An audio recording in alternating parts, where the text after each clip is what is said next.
And just start with Mr. Richards, and then the second question, Mr. Shield, and the third question, Mr. Tiskevich. Tiskevich. Did I get it right, Mark? As you can see, not everyone knows how to pronounce his name. Okay, Mr. Richards, you first. 3 minutes. Why? And who? Just introduce yourself. Let us know. Well, my name's Ronnie Richards, but I don't really think I need to say that because most of you I've spoken in front of time and time again. I did not wear a tie today. You've all seen me in a suit and tie time and time again, and I'll have one on for the Golden Donkey Dinner. I think that's something that's is wrong with the government. I think they choke them to death with ties, and they cuts off the blood flow in their neck, and they don't make good decisions. Like I say, you can go to my website and you can read all about me. www.ronnierichardforcongress.com. That's with Ronnie with a Y. So I don't think I need a lot of introduction. What I want to talk about is commitment. I counted up on my calendar the other day. This is my 19th trip to Clermont County in the last 13 months. I think that ought to tell you something about my level of commitment to this race and to the western part of the district, since I'm from the eastern part of the district. I've been here twice as many times as I've been to Ross County. So, I'm willing to do the work. I put 25,000 miles on a 2000 Buick. And my wife's getting a little bit nervous about the amount of money that's disappearing out of our retirement fund financing this campaign, but I tell her, don't worry, the Lord will provide. So I don't really have anything else to say. I relish your questions. I'm waiting for them. I hope I have sufficient answers, and thank you for having me tonight. Mr. Shield. Hi, for those of you that have not met me yet, my name is John Shield, and I'm running for your vote. I'm asking for your vote on May 6th in the Democratic primary for the Ohio 2nd Congressional District. I'm running in this race because I grew up around here and I feel I can carry our voice to Washington. In all the years that I've studied law and economics, there's one thing for certain. That is that you don't achieve liberty by tearing the government down, but by using the power of government effectively and efficiently to build the people up. I'm building a campaign around empowerment, opportunity, and innovation, which are the key planks in my platform. Empowerment, I would like to see a better educational system. I'd like to see young people have a greater opportunity to succeed in this world. I'd like to see our 22 and 23-year-olds not graduate with $30,000, $40,000 worth of student loan debt. Opportunity, I'd like to see a lot more opportunity for everyone. As I travel across the district, all the way from Portsmouth to Mount Adams, all the way up into Springfield Township, there is one constant. And that is that everybody wants to see their family and their community thrive, and everyone feels insecure in their job and in the economy. So I want to see a greater focus from Washington on lifting people up and providing opportunities for folks to succeed. And innovation, a lot of people ask what that is. Well, we've cut a lot of funding in the government, added funding in the military, but we've cut a lot in science and technology and in infrastructure. And we've got a bridge that's functionally obsolete right there over the Ohio River, Brent Spence. We've got an energy grid. The Wall Street Journal says if a terrorist were to blow it up, they only need to blow up 9 substations and 1 transformer company, and that could shut down our energy grid for up to 18 months. That's something that Congress should be focused on. If we have a brownout in New York City, the West Coast grid can't help. We have very poor interconnectivity in our energy infrastructure. And we have very poor use of what is a growing industry in solar and wind, and we need to increase that. There are more jobs in green and renewable energy than there are in oil and gas and coal. All of those industries are shrinking. So I want to focus on the future and get our government focused on the road ahead. And I'm asking for your vote to do that, because we, the people, can make a difference. We can fight the flood of money that's coming in from the right. We can get out there and get out the vote, and we can make a difference in Washington. And with your help, I will. Thanks very much. Okay, thank you. Mr. Tiskevich. I think, well, first of all, you can tell I have a Polish name. Last 2 syllables are Kevich. First syllable is Tis, Tiskevich, Mark Tiskevich. And I always have to start out with that, but if you feel more comfortable, Mr. T works also.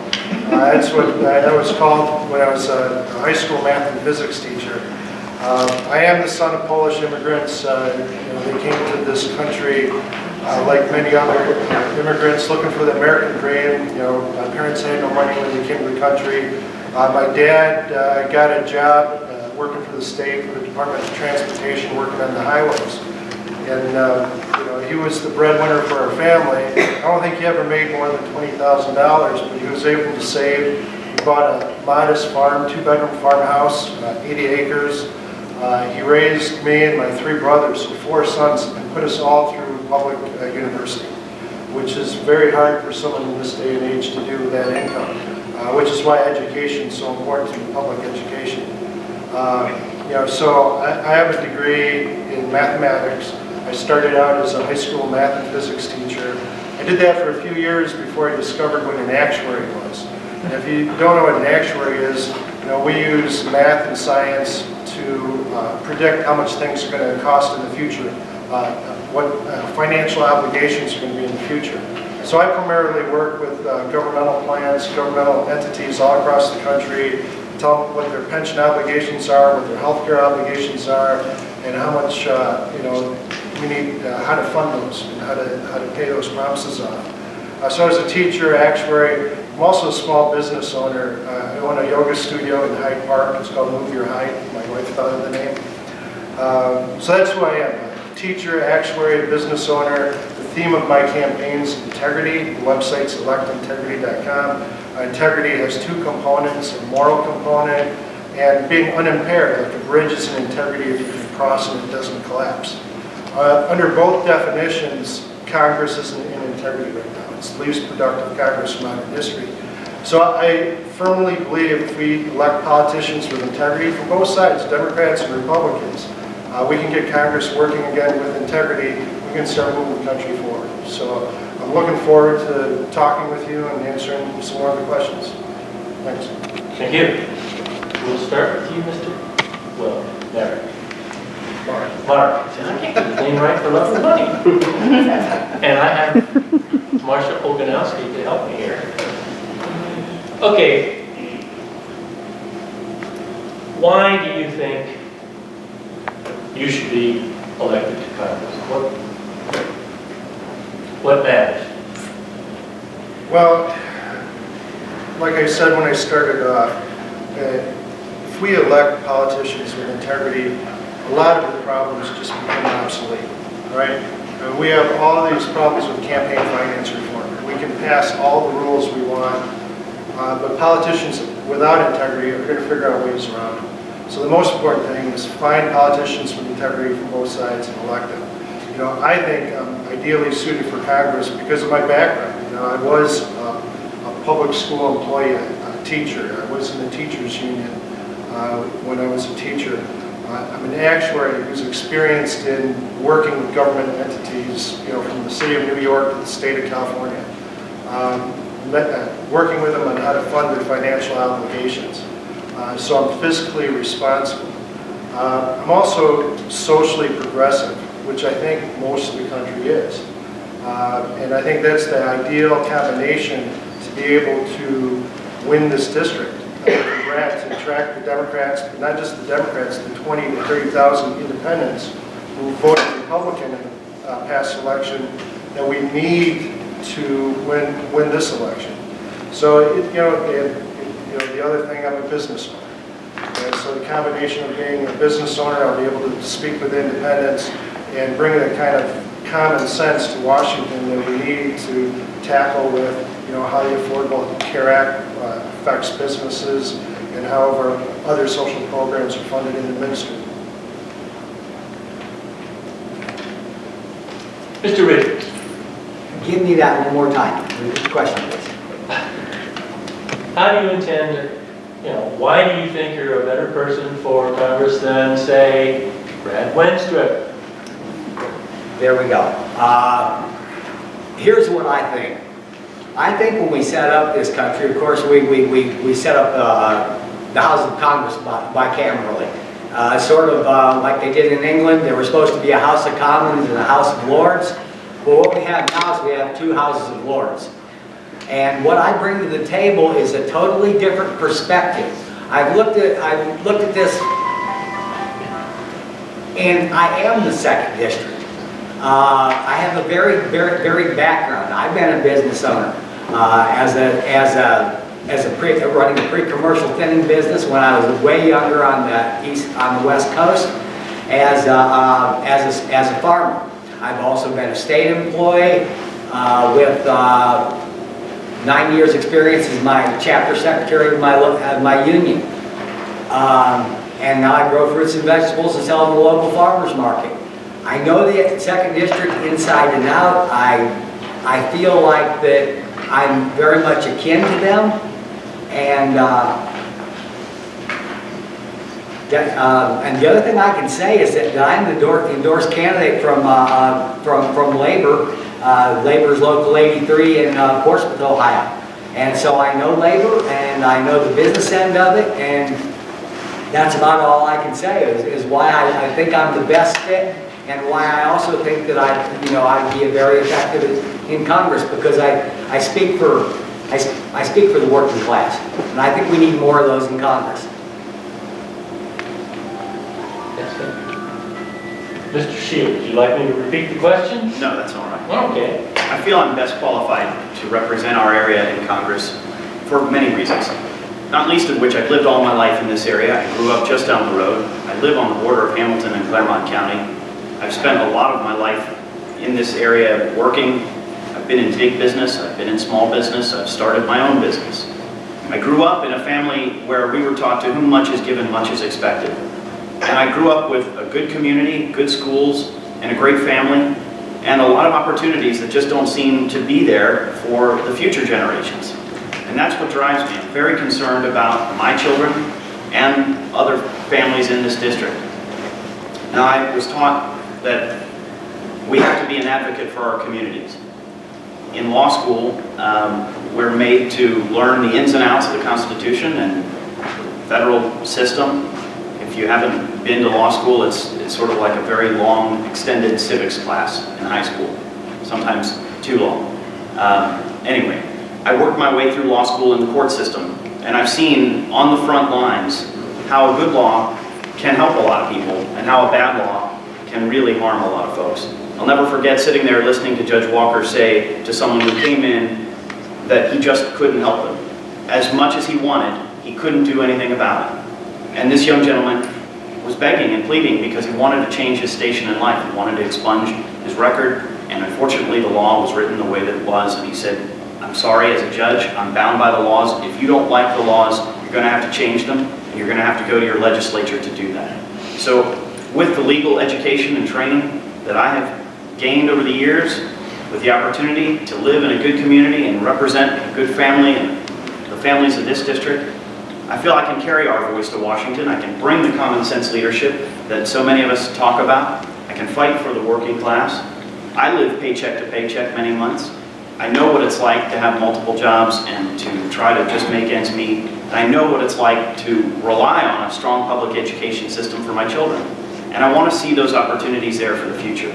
Not only that, I want to commit to fulfilling our promise to our seniors and make sure that we are solvent with Social Security. I think you don't need a math degree necessarily to solve Social Security. You just need the political will to make the changes that are necessary. We know the solutions, and we can implement them. But it takes all of you participating. And so I'm going to keep asking for your support. I believe I am the most qualified candidate because I can build a bridge among different ideologies. And with my experience and training and background, I can write better laws. Okay, we'll just finish off with this because it follows right in. And we'll start with you, Mr. Shield. How do you intend to overcome the built-in Republican advantage in this district? You've been gerrymandered to within a gnat's eyelash of irrelevance. So just how would your campaign deal with that? Well, there's twofold. All right, the first is that the issues that I talk about really aren't very partisan.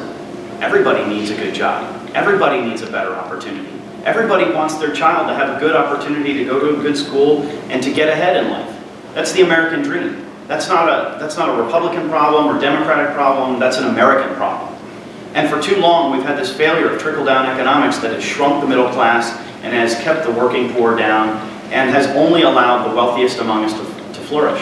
Now, people care about Wall Street when they have a lot of money to spend, but most of us just care about having enough money in our pockets to buy groceries at the market down the street. So I think when we talk about this in Adams and Brown counties, some of these places where there are very few Democrats, the message resonates.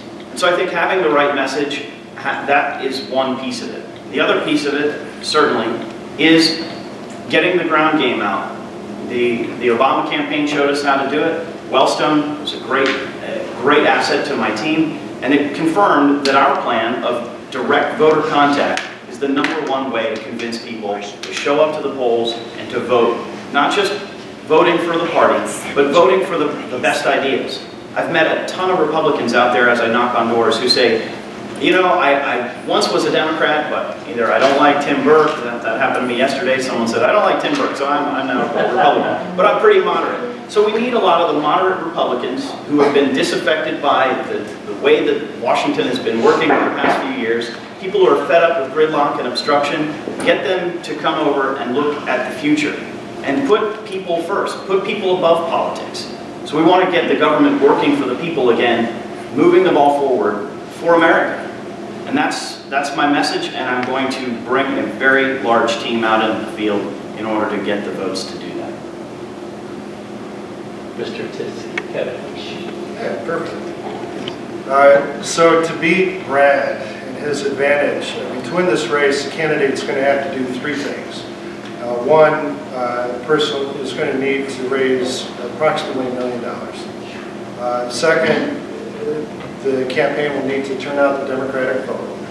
And even with those 2 things, you're still going to need to turn about 20 to 30,000 independents who voted Republican in the last election to vote Democrat. Now, you know, regarding the first hurdle, $1 million, you know, our campaign's already hired a fundraising firm out of DC. We've been working with them over the last month.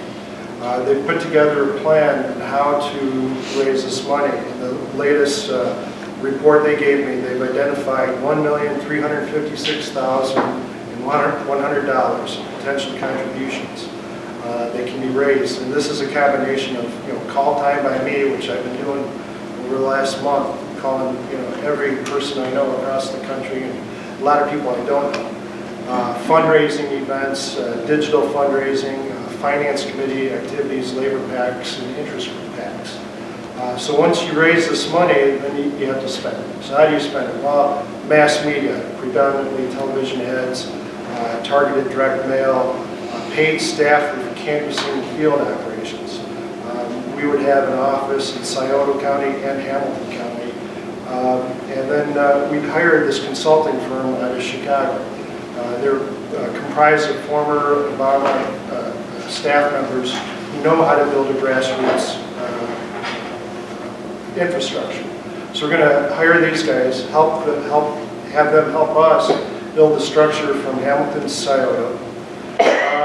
And then the third piece is how do you inspire the 20,000 to 30,000 independents who voted Republican now to vote Democratic.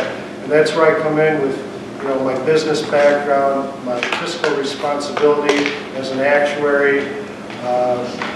You know, I can talk to these people about Social Security, to the seniors about Social Security. I can talk to people about the Affordable Care Act. You know, I've done healthcare evaluations for the state of California. I know, you know, how health premiums are set and how they're trending. My whole family's on the Affordable Care Act as of January 1st. So I've got a lot of items to talk with these independents about and convince them that where the Tea Party is taking the Republican Party is not where they're at. That they're in the middle, and the Democratic platform is a lot closer to the way they think and live than what the Tea Party is currently pushing. Thank you. Mr. Richards, would you like me to Nope. meet? I Okay, got it. good. Bill Smith ran last time, was the Democratic nominee. he got 43% of the vote. He never raised $1, and he never made one campaign appearance. So there is 43% right there. What I have to do is convince another 7% to vote for Ronnie Richards, and I can do that. I have a very good friend named Paul Worley, who's an Adams County Commissioner. He's a Democrat. He's the first elected Democrat in Adams County in a coon's age, or God knows when, or any way you want to put it. The way Paul Worley did it was direct voter contact. I have the team in the eastern part of the district to do that right now. In fact, they're doing it right now. Representative Wenstrup, I look for him to lay low.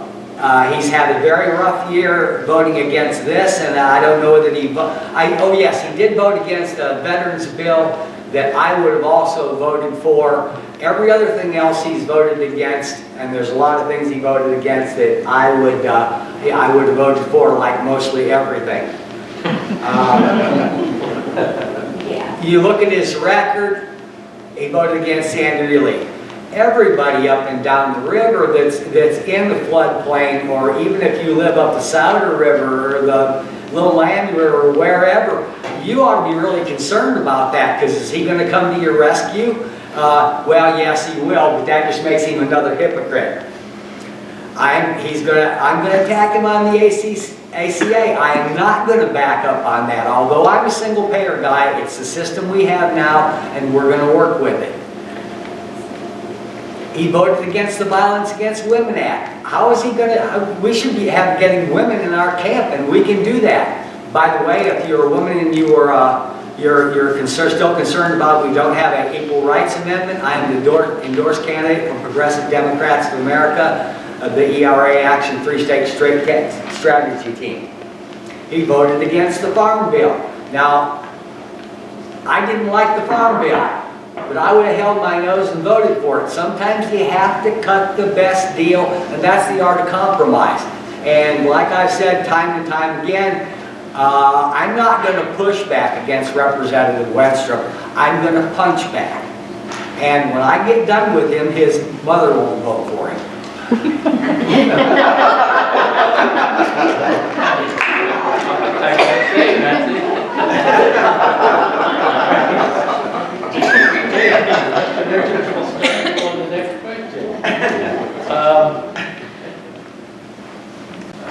There's two questions actually in one here. What do you believe is the best opportunity for economic development in the 2nd District? What steps would you take in Congress to bring jobs here? And on a side note, what, do you have strategic and tactical specifics for stimulating the economy overall? Well, strategically and tactically to stimulate the economy overall is, this isn't rocket science. We've known how to do this for years. If you look at our most rapid period of growth probably came out of the Second World War, when we built tanks and planes and M1 rifles and armed the whole world to defeat the Nazis. There is no reason that we cannot apply that peacefully. We don't have to kill half the world and get our troops killed if we invest in a green energy future. And it's out there. It is ripe for the picking. And you know, I hate to say that I'm a soothsayer and a seer, but I am. It's going to happen. We know it's going to happen, and it's going to happen for the life of the planet. We cannot continue on the coal, gas, oil future that we have. We're going to kill the planet. As far as specifically the 2nd District, we have 5 small universities in the district. We have, look, UC Clermont, Southern States, OU Chillicothe, Chatham, and Shawnee State University. If I could just look at Shawnee State because that's home to me. If I could just look at that for an example, we graduated plastics engineers, ceramic engineers, graphic designers there, and what we didn't do is they came out of school with no jobs. Now what I'd like to see is a public-private consortium of the government to get together with the universities to fund you know, small businesses in these small university specialties. I mean, we treat these kids like cash cows. You know, we just, you know, the student loan rates are just over the top. I mean, as far as I'm concerned, they ought to just write John's loans off. You know, I mean, if you're going to create jobs in the community and help people and stuff like that, that's what it's all about. You used to be able to get a job out of high school, you know, and so now you can't get a job out of high school. High school's free. How come college isn't free? If you look at the Western democracies, they fund 70% of higher education. But this is what we need to do. We need these private, public, and government things to go together with our universities to create some sort of small business drivers. And that's what I think the answer is. Thank you. Mr. Shield. Well, thanks, and thanks, Ronnie, for offering to write off my loans. If it was me, I would. Okay, well, that's a tough act to follow, because I do have quite a few student loans, and I'm very concerned about the future of our students. However, I do agree on the strategic public-private partnerships, but I think it takes the will of certain aspects of the government to get involved, and it takes private enterprise to be there to pick up the slack. Now, part of my plan really deals with infrastructure, both in regular traditional infrastructure, as well as in higher tech infrastructure, but it also has to do with using the Department of Veterans Affairs and a local company here in the logistics world that has a very high turnover but a very strong retention rate among veterans.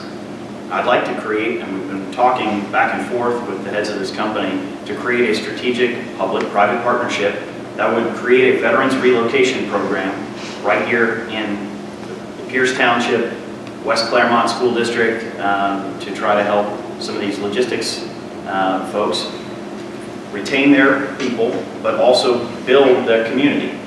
Now, the Veterans Administration, I think, needs to be utilized so that not only can these folks come here, but then most of these veterans, who are, a lot of them are young, can utilize more of their educational benefits. So I think it's a multi-pronged approach, and it's more complex than perhaps a brief 3-minute discussion. But I want to mention a couple of things. I've been working with a company that has an interest in broadband Wi-Fi, and the discussions that we've been having are that through work with the federal government, the Science, Space, and Technology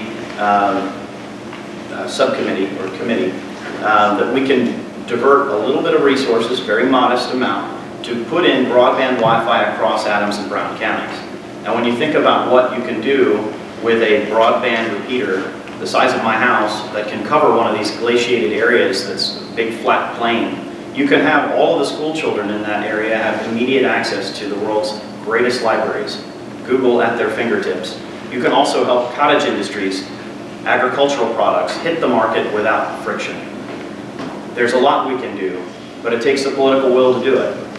So I have a long list of things, and you can see it on my website, shieldforcongress.com. I'd love to talk to all of you individually about how we plan on doing this, but it's centered around infrastructure. We've got to get the political will around the Brent Spence Bridge. We've got to get that funding moving again. That'll create jobs. It's not necessarily, the bridge isn't in District 2, but all the people who will work on it are. We've got to get science and technology funding flowing again, and we've got to get our veterans and our school children and college-age kids the opportunity to be better, to have a better job.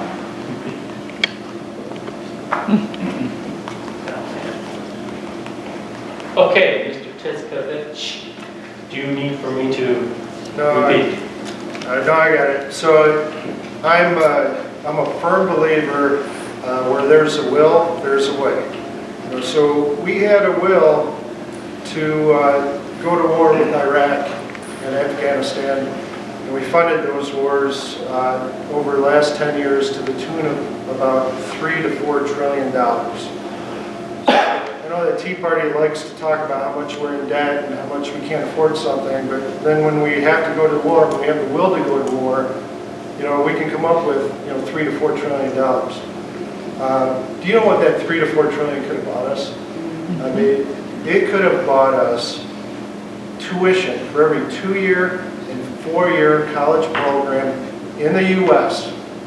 for the next 52 years. All right, can you imagine what this economy would be like if tuition was paid like that for the next half a century? Can you imagine if doctors, if anybody who wanted to be a doctor could become one without costing an arm and a leg and running up the debt? You know, what would that do to the cost of our health care if we flooded the free market with doctors? All right? You know, so there's a tremendous amount we can do when we have the will.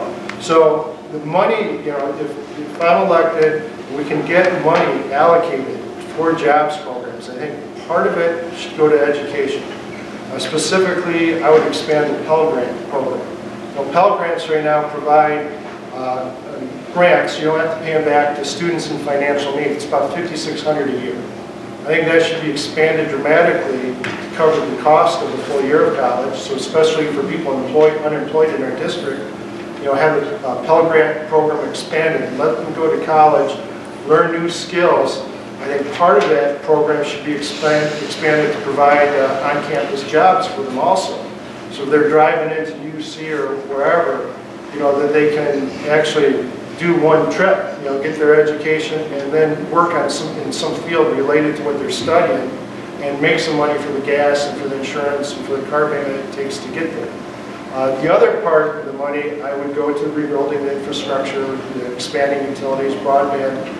But I would have a program where the local leaders would actually have to submit bids and say, this is what I want to use the money for. This is how many local jobs it's going to create. This is how it's going to benefit the community. So I don't want to specifically sit there and say, this money is used for this, this, and this. I want the community to come back and say, this is how we'll use their money. We'll figure out the best way to allocate those resources. Thank you, sir.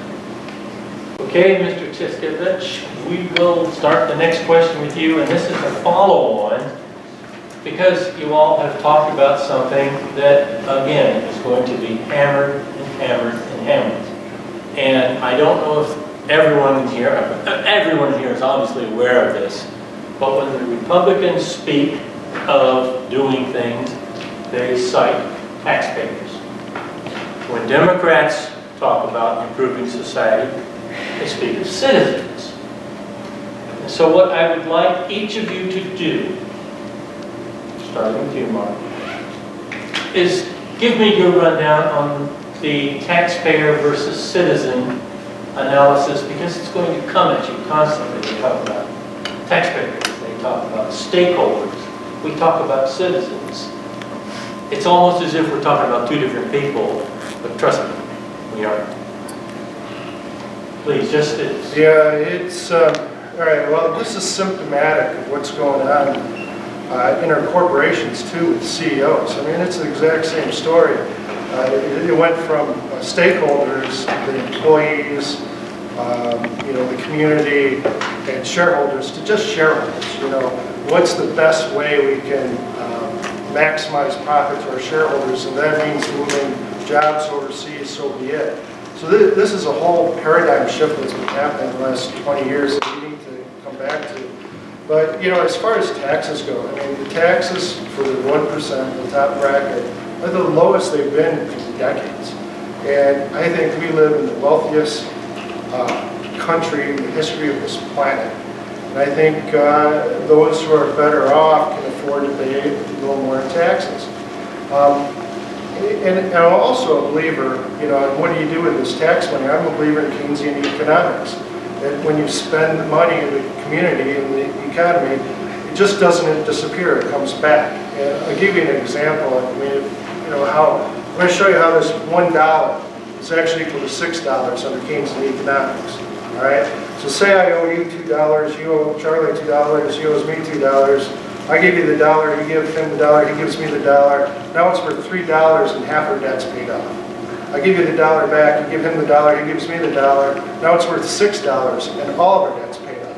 Now that's kind of a simplistic example of, you know, offsetting debt. But Keynesian economics works a lot like that. The faster you move the money through the economy, every transaction's taxed. And those taxes go back to the local, state, and federal government. It doesn't disappear. So our goal, you know, when we collect these tax revenues, is to get it back in the economy and get it moving as quickly as possible, and then it comes right back to the government. And that's how we, make sure our debt doesn't balloon with respect to our gross domestic product. Mr. Richards. Mr. Richards? Yes. Okay. As far as tax rates go, at the end of the Second World War, the tax rates on the top 2% were 94%. Now, nobody would say that that wasn't a bad investment to beat the Nazis, and everybody thought, well, the tax rates would just bottom out after that. Well, they were 91% during the Eisenhower administration. And then JFK, since his dad was a rich guy, he decided the rich folks were paying too much taxes, so he decided to convert them down to around 71%. They stayed there pretty well static through the Vietnam War and through the Nixon administration until Ronald Reagan came and convinced everybody that the government was their enemy and not their friend. And they dropped until the George Bush rate, when they dropped them down to 20-some%, and actually when you figured out all your loopholes and deductions, they were more like 14% for the, that's what Mitt Romney paid. And I think he's probably got enough money in a foreign bank account.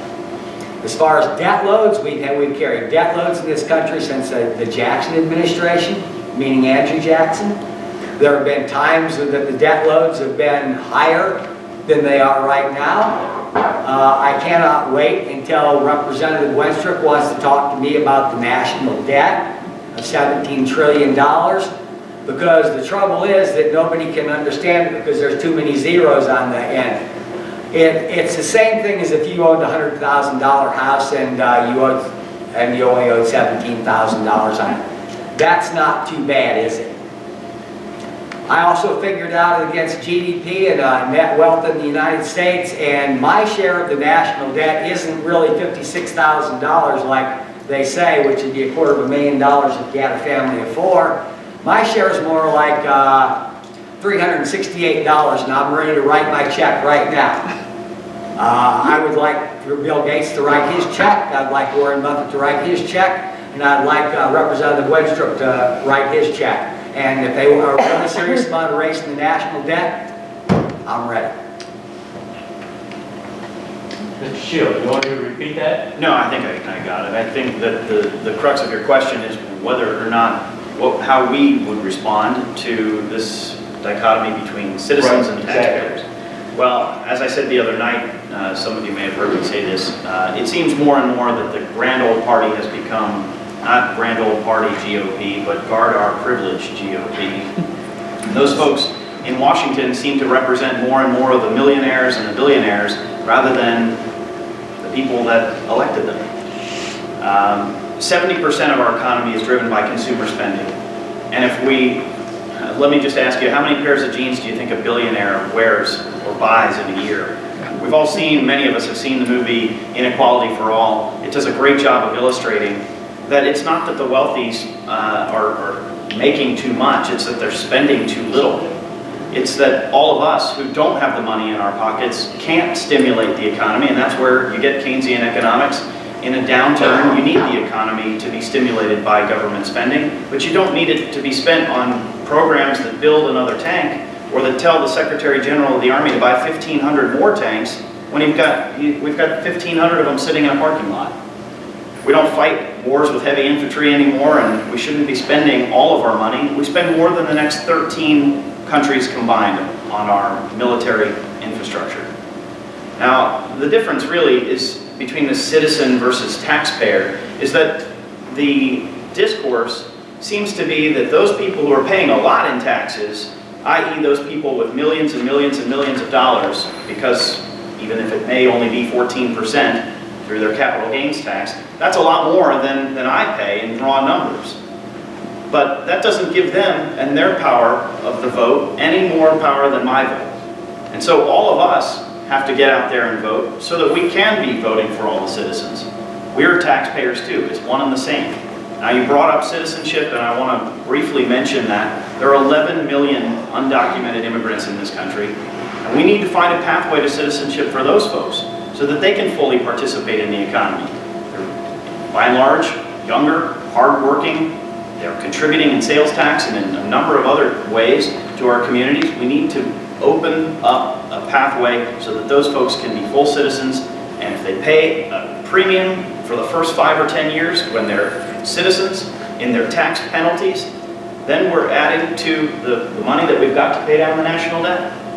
So we do need to talk about citizens. We need to talk about the rights and privileges of all citizens, and it doesn't matter how much is in your bank account. It matters your participation and your vote. Thank you. Okay, well, Mr. Shield, we'll start with you on the next question. Congressional gridlock is obviously a big concern to all. Beyond compromise, what will you do to break the gridlock? How far would you go in the spirit of compromise? Where is the line between representing your constituents and working with the Republicans? Wow. That's a great question. As an attorney, I've represented folks in business deals, small and large, represented folks in their most personal times when they're breaking up their marriage and dissolving, and it can be a very painful and difficult process.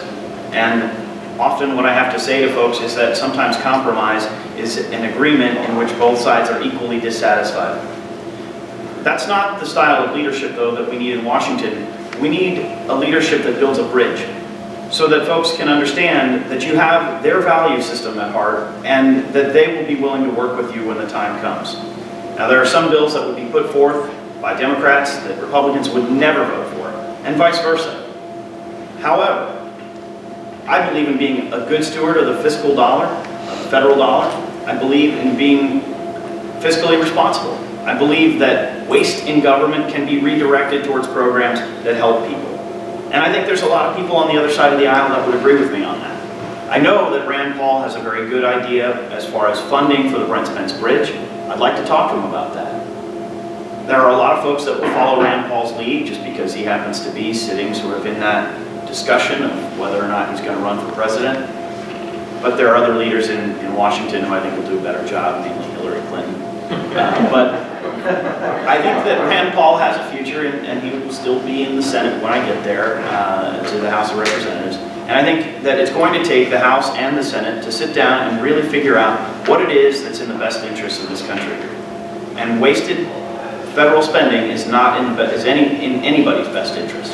So you have to find that value proposition that the Tea Party and the ultra-right has and figure out what sensible policies, what few there may be, and bring them into the fold, and then work towards a better future for all Americans.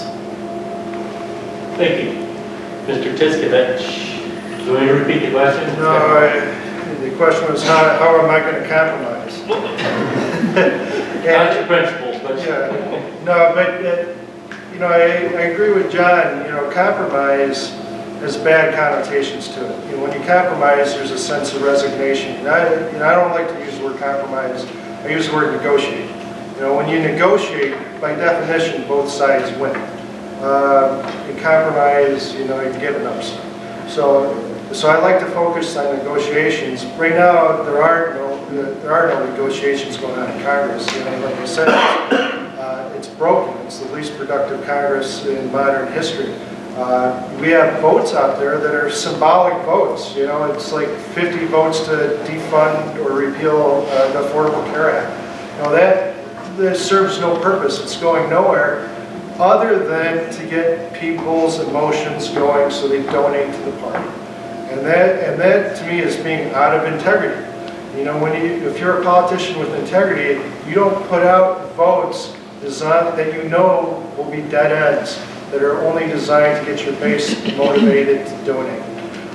So when I go to Washington, you know, that's going to be, I get along with a lot of people. I have, donors that are both Democratic and Republican, and they both resonate to the message of integrity.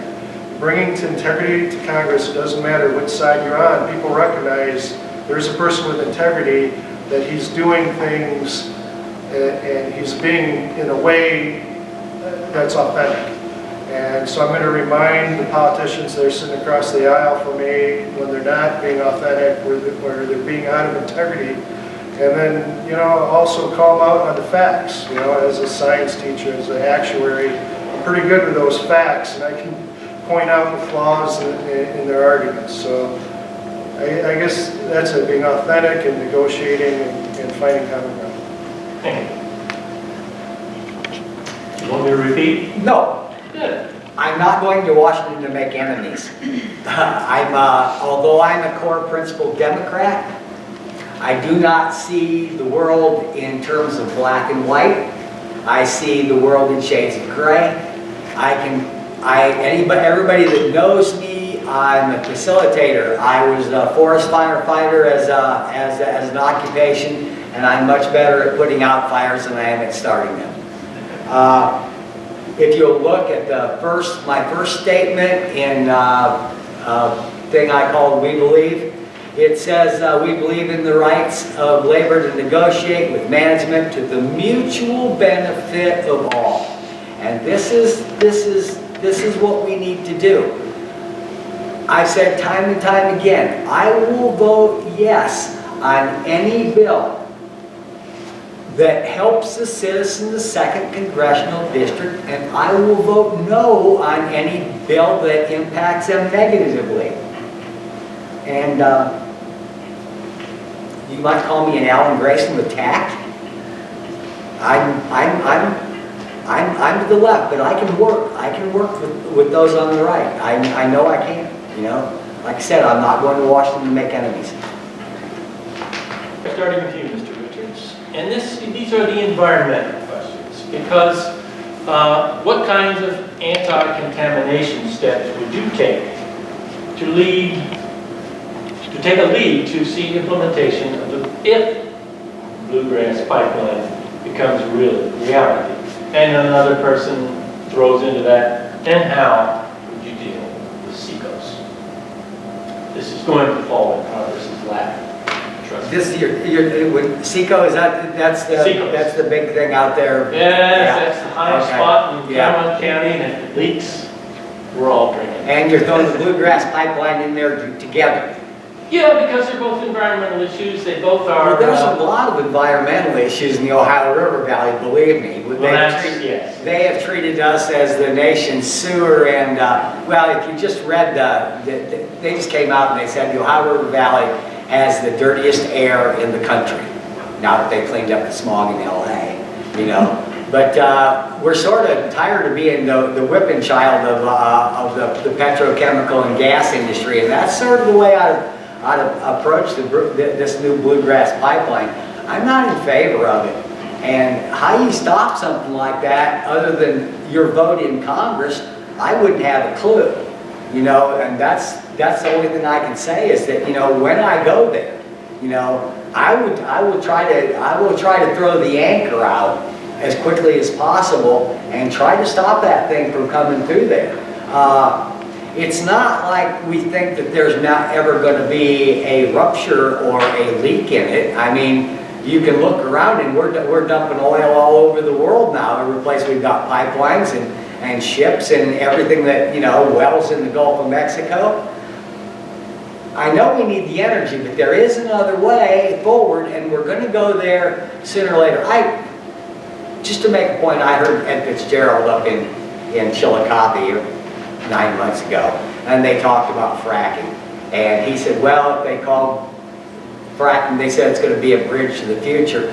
And, you know, my position is this: if it's going to be a bridge to the future, let's make it a really, really short bridge, like 3 to 5 years, and the clock's ticking right now. So, you know, let's get off this stuff. And I heard John make this point the other day, and I'll bring it up too. They have no idea what they're injecting into the ground, or they won't tell us. And now they want to ship the fracking fluids down the river. And as far as Seacoast, I don't know, you know, how do you go about cleaning that thing up, and what is the best thing to do there? There's a lot of questions to be asked, and that's the one thing I do know. I'm 65 years old, and I still don't have all the answers. Do you want me to repeat? No, you're asking about the Yes. Bluegrass Pipeline and Seacoast. And just environmental issues, but those two in particular. Well, I do think that we need a stronger voice in Washington as far as our environment is concerned. Our environment needs to be well represented.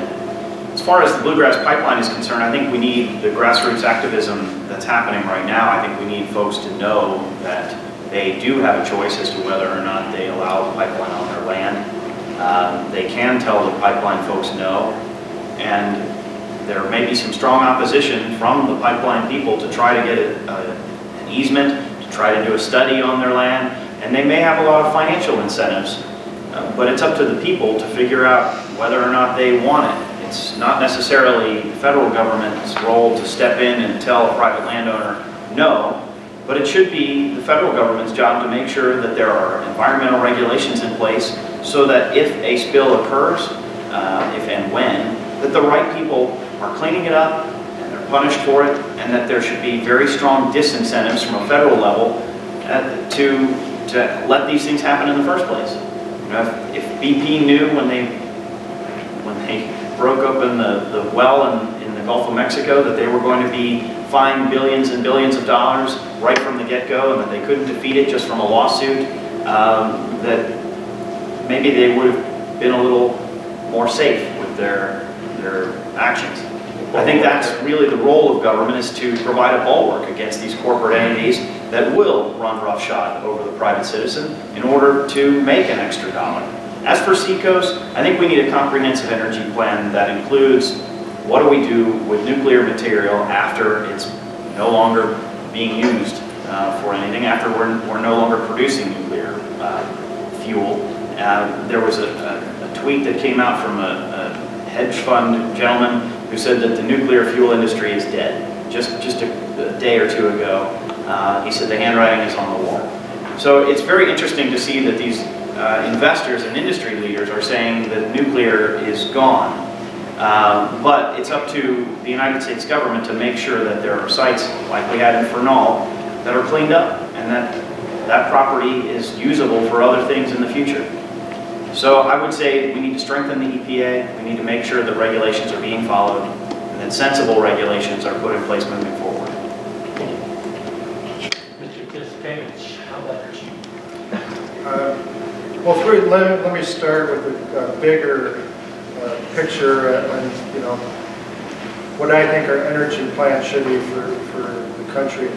I believe that our solution to clean, affordable energy is in the works right now. It's 50 to 75 years away. And it's nuclear fusion. There are a lot of scientists out there who say that we've solved the problem on how to compress hydrogen together to create helium. Helium, by the way, is a scarce resource right now. So instead of radioactive waste, like you do in nuclear fission, when you fuse hydrogen together, it creates helium, which is something you can sell. And they're so confident that this is going to work that they're building a demonstration power plant right now in France. 7 countries are working together to do this. The European Union, France, and the United States are 3 of them. And so when that goes online, they're going to actually show that for the first time you can create more electricity than you put into the reaction. And if the plant gets wiped out, because it's based on pressure instead of heat, the pressure disappears, the reaction stops, there's no fall, there's no meltdown. So I think we've got the solution. Our problem now is not to destroy the environment in the next 50 years while this comes online. So I'm a big believer in conservation. I'm a big believer in solar and wind. Our yoga studio, our business, is an EPA Green Power partner. We have all of our electrical power provided by Cincinnati Energy, which buys their energy from wind farms. We drive a Chevy Volt. We were able to get 10,000 miles on it with only 3 tanks of gas. The only times we had to fill it up is when my wife drove it to Columbus. If we drive around Cincinnati, we never put gas in it. So I think we have tools to conserve energy. As far as pipelines go, nuclear fission, I'm a big believer that we shouldn't be mining our finite resources and pumping them as quickly as possible. They're finite. Let's kind of slow down on all these pipelines. Let's slow down on drill, baby, drill. and let's just conserve more.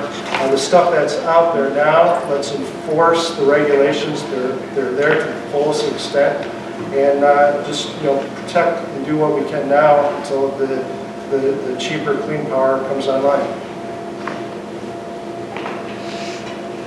Okay. I have a couple of questions here.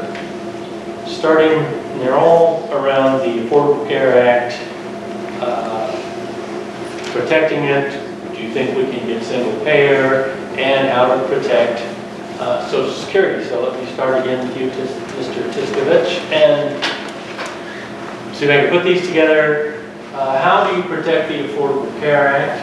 Would you be willing to move to a single payer system, and in the process, since it's all along there, protection of Social Security as one of the changing everything for the better. Let's make sure we take care of Social Security. I know I got 3 minutes. Huh? You got 3 minutes. Okay. You can't do it in 3 minutes. It can't be done. All right. So, most Democrats were in favor of the single payer system. The Affordable Care Act was our compromise, our negotiations that President Obama put out there to have the free market take care of this situation. It's a fantastic thing. My whole family's covered under the Affordable Care Act. The most important thing is people with pre-existing conditions can no longer be denied coverage.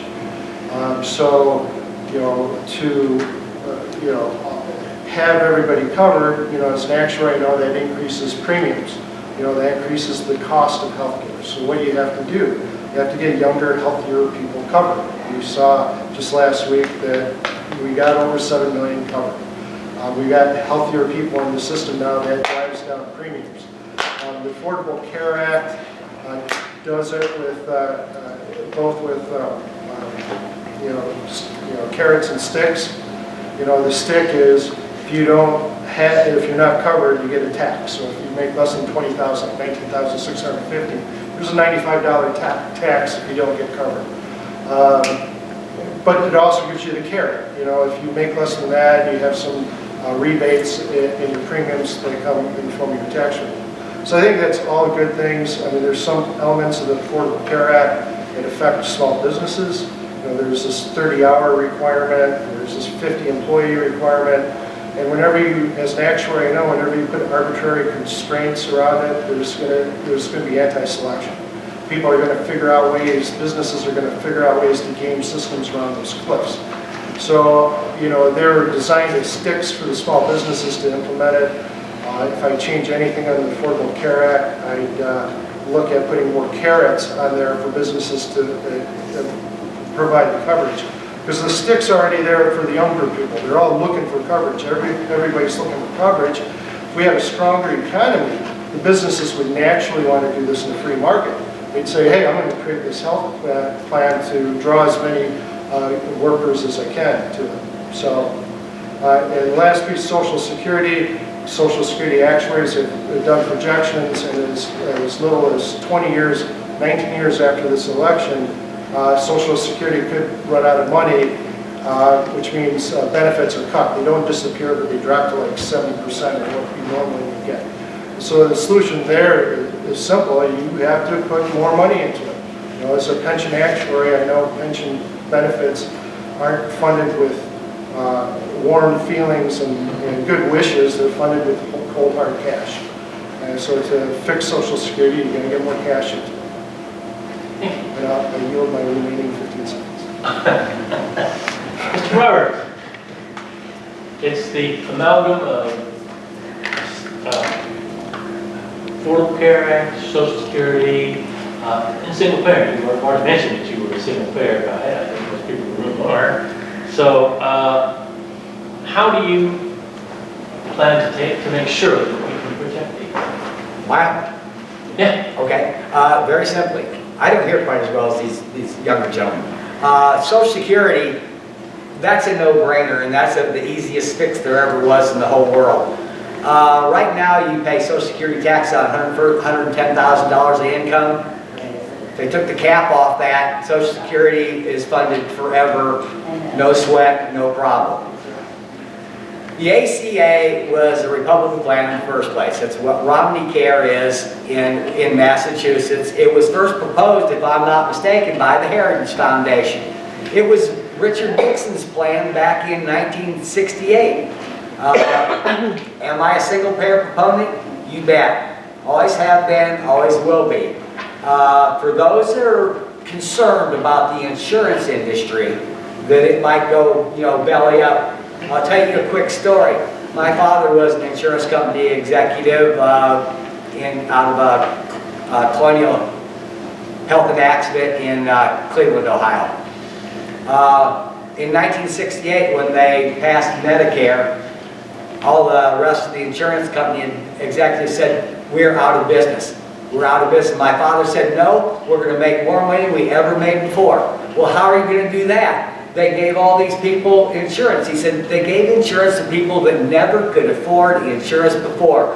We're going to sell $6 and $9 riders to everything that Medicare doesn't pick up. And he was right. You can see what it's done for the insurance industry. They look like they're doing okay to me. So whenever we have single payer and everybody thinks they're out of business, no, they'll build their own private hospitals for the rich, or they will get every satellite channel and catered meals in 24-hour nursing for the rich. The insurance companies will be fine. Don't worry about them. Don't lose any sleep over the insurance companies. Mr. Shield. All right, so this is a three-part question, but a really one-part answer. Yeah. With the education and training in the law, I feel I can best write a better law, and that's really what Congress should be doing when they have a problem with a law that's passed. Instead, they're shutting down the government, which isn't fiscally responsible, costing the economy $24 billion. 0.6% of our GDP suffers because these folks can't get along. Now, I'm a defender of the Affordable Care Act. My family is on it as well. I do think, though, that there are parts of the Affordable Care Act that are harming some folks, and I think we need to take a close look at that. Why should a woman who's 55 years old, who doesn't have any children now and isn't planning on having any children in the future, pay for maternity care that she's never going to need? I do think we need to look very closely at there are elements of the law that are harming some folks. We need to address them. But, as Ronnie has said, a single-payer system is a very good idea. I think we do need some champions in Washington who are going to look to that. Now, if we increase Medicare for all type of a system, reduce the age limits, I think we can find a system that will allow, just as in Vermont, everybody to be in and nobody to be left out. We can stop talking about whether or not it's a tax or a penalty or a shared responsibility payment or any of these things that the Republicans want to say that's bad about the Affordable Care Act, and we can just focus on health care for everyone in the country. If we've got a country that's based on life, liberty, and the pursuit of happiness, how can you have life and liberty when you don't have your health care? And when health care is a commodity that is bought and sold, I think every citizen in this country ought to be taken care of, at least the bare minimum.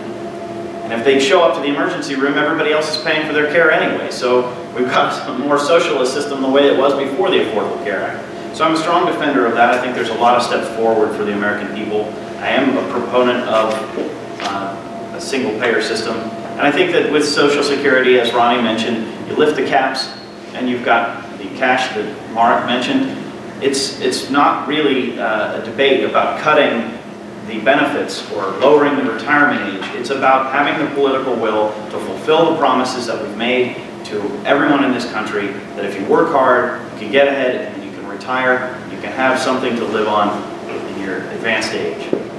I know that you can lay out the most intelligent of argument, and what you're going to get slammed with are these scare tactic issues. So without really addressing them separately, I would like for you to say, how would you in fact cope with the scare tactic issues that really get you off message? All right. Well, when I was very early on in this race, when I was out in Brown County, I was told that Brown County voters only look at three things: how you stand on God, guns, and gays. That's it. And when I In was, Brown County, isn't he? when I was walking through when I was walking in the parade in Adams County, now you can imagine this scene. I'm walking along in the parade and I'm shaking hands with everyone I can and trying to keep up with the float as I'm shaking hands. And someone says, "How do you feel about abortion?" And I thought, that's going to take a lot more time than the time that I have. But my answer was pretty simple, and that was that I think we've got smarter solutions to reproductive health in this country through greater access to contraceptive care. And that came out instantly, but really, the Affordable Care Act does a great job of protecting a women's right to choose. And quite honestly, root cause analysis 101 says that if you don't have the pregnancy, you don't have the abortion. The Guttmacher Institute says that we've got the lowest number of abortions in this country now than at any other time in American history.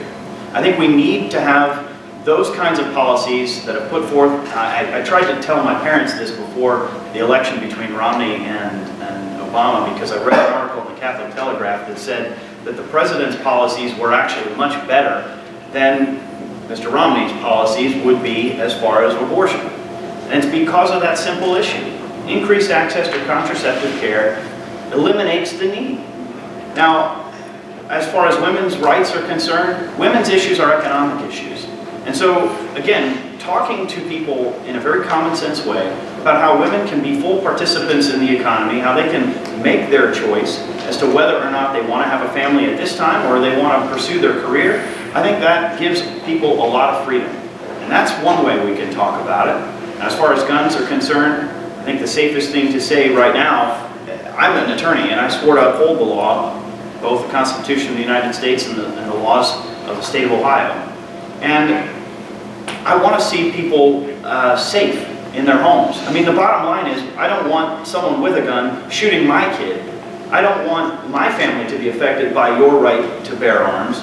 So I think we need reasonable, safe restrictions around guns. I think we need the CCW classes to have meaningful training. I think those are sensible reforms. I think background checks are sensible reforms.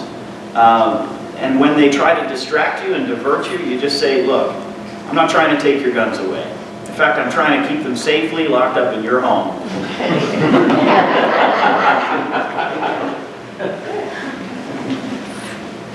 We'll go backwards on this one. Mr. Richards. There's some single issue voters you're just not going to win. And everybody knows that, but that does not mean that the 2nd District is not winnable. As soon as you asked that question, I wrote down the exact same thing that John opened with, guns, God, and gays. We were at the same meeting. Well, I've known that one since 2004, John. You know? But as far as abortion goes, my policy is the same as Bill Clinton's. Rare, safe, and legal. And I think contraception is the answer. As far as women's health goes, I believe that a woman has the exact same right to health care that a man does. Can you imagine that if men had the children, this wouldn't even be a topic of discussion? You know, and, you know, bluntly, that's the truth. And when they bring up God, you know, I mean, I was at the Pike County Fair, and the Republicans are set up right across from us, and here came one of them out of the booth with the Constitution in one hand and a copy of the Bible in the other one. And this really happened. And of course, one of my cohorts that was with me said, she just came unglued. And I said, Becky, you can't be on a political campaign and let this unhinge you. You know, so I tackle them one at a time, you know, and I try to be reasonable. And you cannot be reasonable with some people if they don't want to listen to reason.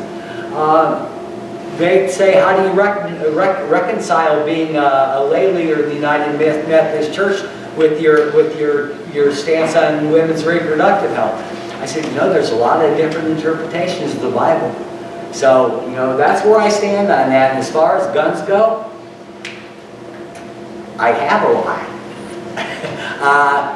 But I do believe the Supreme Court really misinterpreted the Second Amendment when they said, you know, the part about the well-regulated commission or militia, they sort of threw that under the table and just sort of turned the floodgates loose.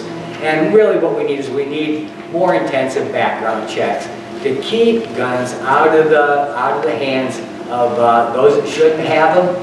And if you are selling guns at a gun show, you are a firearms dealer. And you ought to be a licensed firearms dealer and, you know, do everything requisite with the law.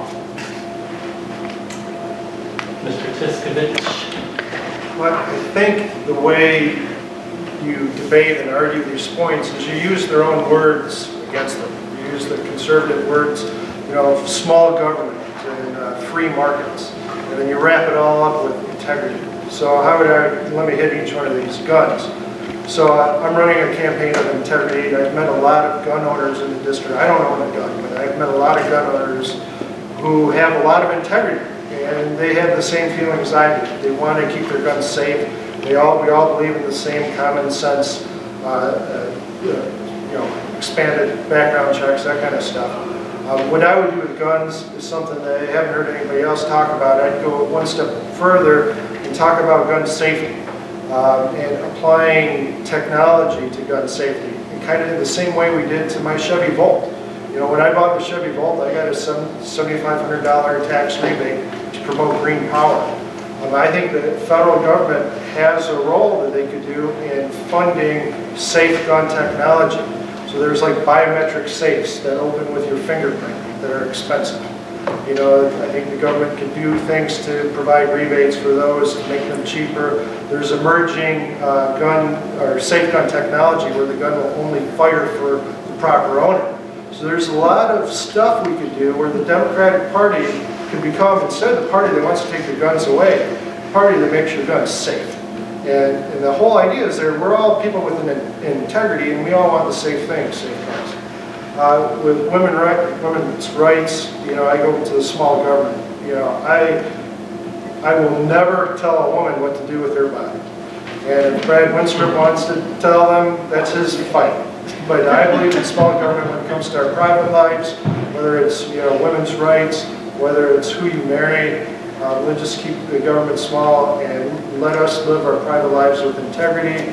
As far as unions go, I always argue that unions are part of the free market.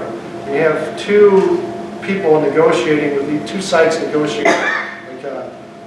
You know, you both have to have equal power. And with all the money, all the wealth that's transferred to one side of the table, the only natural counterbalance to that is unions. And they're part of the free market. Let the free market work and let's see what happens. So, you know, you use the small government, you use the free market, and then just talk about, remind everybody that we all have integrity. Thank you. Are there any questions out there? Yes, ma'am. One that I just thought of, but I did not submit, would be their opinion on arming school employees. That seems to be a very controversial subject right now. Works well. Can I just do this? I'm sorry, what? It's a good idea. Can I just do this? I don't have anything else to say on it, no. I think we're all unanimous in saying that that's a bad idea. Well, there was a cartoon in the Inquirer, was that yesterday or Saturday? The guy said, arming school employees, keep them safe. He said, yeah, just like it did at Fort Hood. So, just please, a short, why should we vote for you? So we'll start with Mr. Tiskovich. You start. All right, so like I said, Tea Party, you elect a Tea Party or good Democrats run up to run against them. You have to decide which one of us is the guy who can beat Brad Wenstrup. You know, so which one of us can raise, you know, over $1 million to run against them?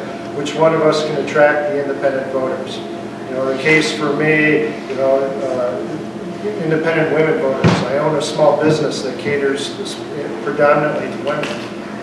For seniors worried about their benefits, I'm a pension actuary. We can talk about funding Social Security. For all the business owners out there, I'm a small business owner myself. I worked in the public sector as a teacher. I was in a union, and I advocate unions as a free market solution. And finally, as an actuary and who's done pension and health valuations, and who has family covered under the Affordable Care Act. You know, the two issues with Brad are going to be the debt and the Affordable Care Act. And I'm going to be the guy to go out there and debate him best and make people less scared of everything. Thank you. Mr. Shield. Well, first of all, thank you all for your time today. I appreciate it. I appreciate every time you show up. I'd ask that you ask your friends and neighbors to show up as well. Because hiring outside firms, bringing in lots more money into the system is not the answer. Arguing for women's rights and reproductive rights because you own a yoga studio isn't exactly the answer. No offense to any of the candidates that we have here. Mr. Richards doesn't have the legal education and the training that I have. I think when you elect a legislator, you need someone who understands the law, who sees it on the front line, and who can write a better law. Mr. Wenstrup doesn't have that experience. Mr. Wenstrup talks about three things. He talks about pro-choice or pro-death. He talks about health care, and he talks about national security. And he really hasn't done anything to help anyone on any of those issues. Now, he's got a pretty lousy record. He and I both went to the same high school. We were both taught to be men for others. And as I've said a number of times in this campaign, I question which others he's standing up for. Because he's not standing up for the people of the district that we live in. He's not standing up for our friends, our families, and our neighbors.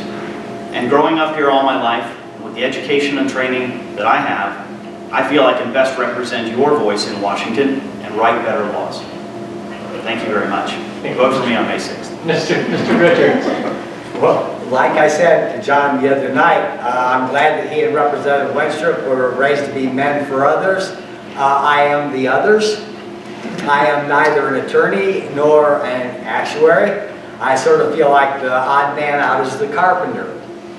I'm reminded of what my father used to tell me when he was in his 60s. He said, every year I think about how dumb I was 5 years ago. And I don't think that education necessarily buys you wisdom.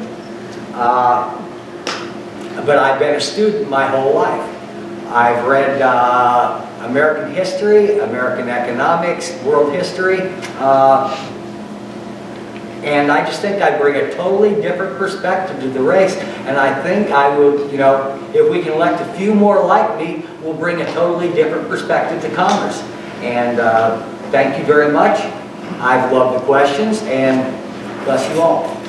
Okay, before I let you go, I want to point out that these are not the only Democrats running for office. Mr. McNeely, where are you? There you are. Ken is running in, what is it? 66. 66, and that's southern Clermont County and All of Brown County. And all of Brown County.